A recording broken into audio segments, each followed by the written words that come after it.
Miután megvettük ezt az utazó babaágyat, szembesültünk vele, hogy az összeszerelési útmutatója használhatatlan.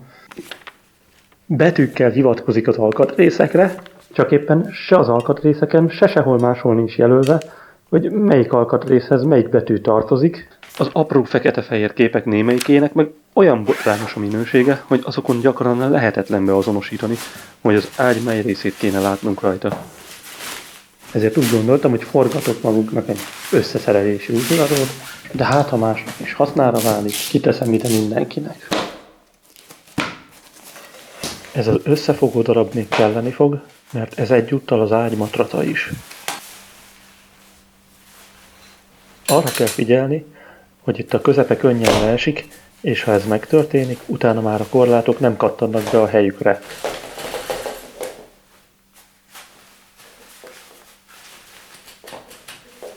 Tehát először a korlátok közepét kell kattanásig felhúzni, meggyőződni, hogy rögzültek, és csak utána szabad az ágy közepét lenyomni.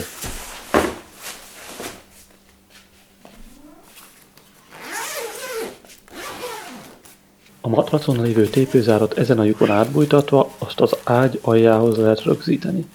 Itt, ahol ki lehet cipzárazni az ágy oldalát, ez egyszerű, a túloldalon viszont már nehéz, kisebbeknek lehetetlen mindkét oldalról egyszerre hozzáférni a lyukhoz, ami jelentősen megnehezíti a műveletet, de szerintem egyébként teljesen felesleges is rögzíteni, hiszen nincs helye a matracnak kimozdulni. Ha magasabbra szeretnénk helyezni a matracot, arra van egy külön rész, amit ide becipzározhatunk.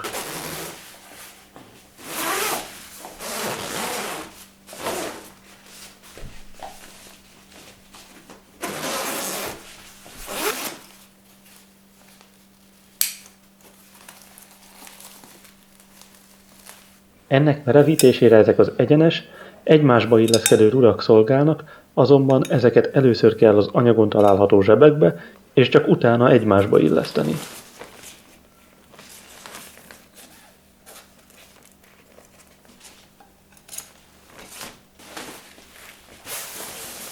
Ezután jöhet bele a matrac, amit elvileg ide is lehet a tépőzárral rögzíteni, de gyakorlatilag ehhez már totális képtelenség bárhonnan hozzáférni.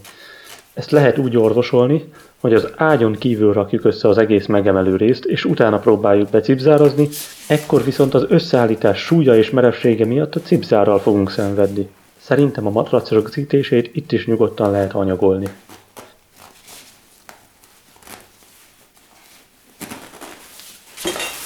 A pelenkázó rész merevítéséhez először ezeket a C-alakú rudakat tesszük a helyükre. Figyeljünk, hogy a végüknél az oldalukon lévő lyuk jó felé nézzen.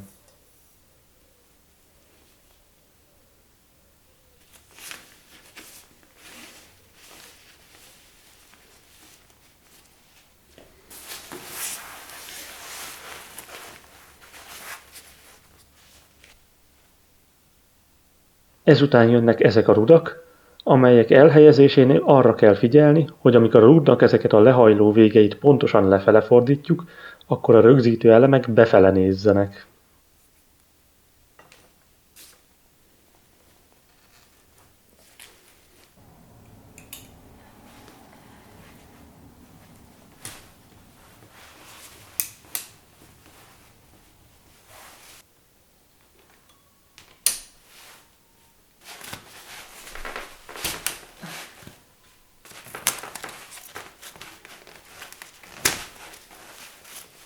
Rögzítsük a tépőzárat füllel mindkét végét, majd megfordítva 6 helyen tudjuk az ágy peremére pattintani, ezután a patentokkal is rögzíthetjük.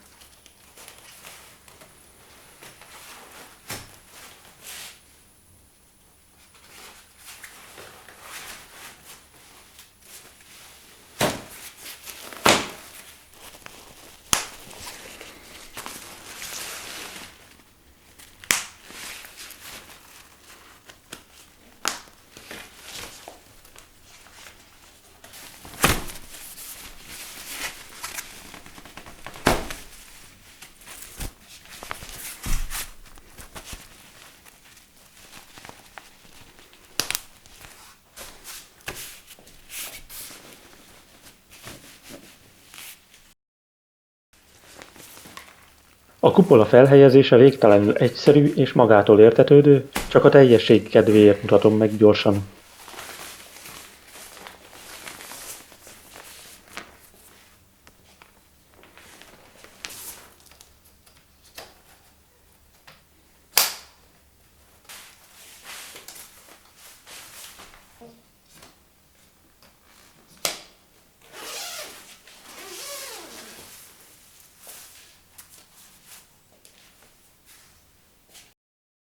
Elcsomagolásnál mindent fordított sorrendben csinálunk.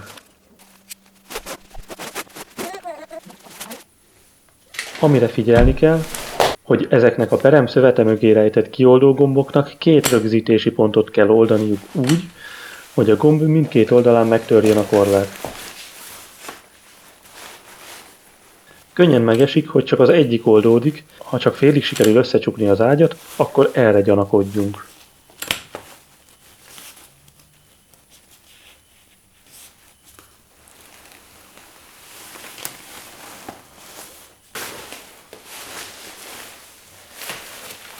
A rudakat és mindent, ami csak ide befér, az ágy lábai között célszerű elhelyezni, így is a tipikus sátrakhoz és hálózsákokhoz hasonlóan komoly kihívást jelent az ágyat ugyanabba a térfogatba visszacsomagolni, mint amiben eredetileg volt.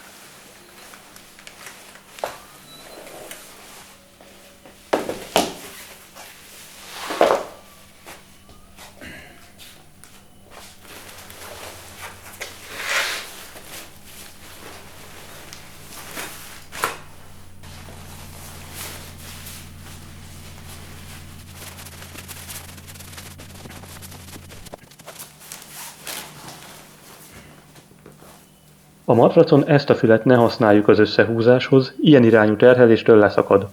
Ha sikerült annyira összehúzni, hogy a tépőzárak a bújtatóikon már átérnek, akkor azokkal segíthetünk megfelelő méretre összenyomni az ágyat.